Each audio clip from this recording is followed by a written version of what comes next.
अब एक नया टारगेट चल गया है। मैं विशेष रूप से अपने समाज के लोगों से भी कह रहा हूं कि अब यह सरकार इसी तरह से ब्राह्मणों की जान लेगी।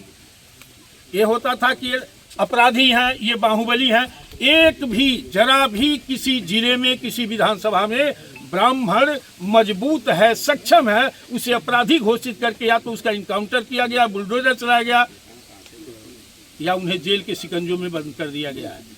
मैं जानना चाहता हूं कि क्या सिर्फ उत्तर प्रदेश में ब्राह्मण ही अपराधी है? 100 मुकदमे के अपराधी इस सरकार में घूम रहे हैं। बड़ा दुर्भाग्य है कि यह समाज अपनी सुरक्षा को लेकर के, समाज की सुरक्षा को लेकर के, राष्ट्र की सुरक्षा को लेकर के विभिन्न दलों की सरकारों को लाया।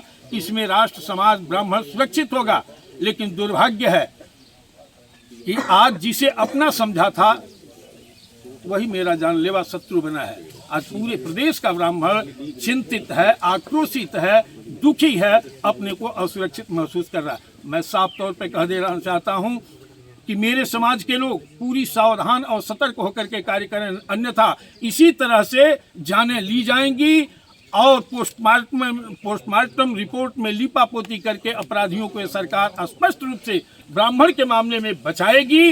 इसलिए हम सभी को सावधान रहने की जरूरत है।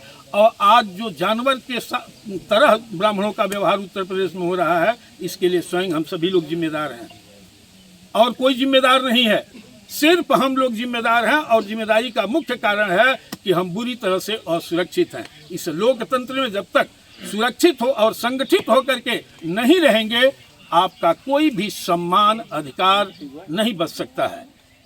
मैं पीड़ित आदर्श उपाध्याय के पिता को यह आश्वासन देता हूं कि हम लोग संगठन करता है, आपके लिए सड़कों पर खून बहा देंगे, आपके लिए संघर्ष करेंगे, लेकिन सत्ता का अधिकार नहीं है।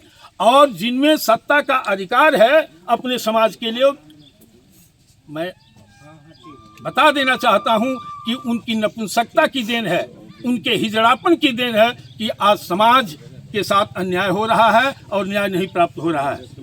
राजेंद्र नाथ त्रिपाठी घोषणा करता है कि आपके लिए 12 बजे रात को भी पूरा अखिल भारतीय ब्राह्मण महासभा रा और ब्राह्मण समाज और अन्य भी जो ब्राह्मण के साथ अन्याय नहीं चाहते हैं, वह समाज आपके साथ है। न्याय दिलवाया जाएगा यहाँ से लेके वहाँ तक।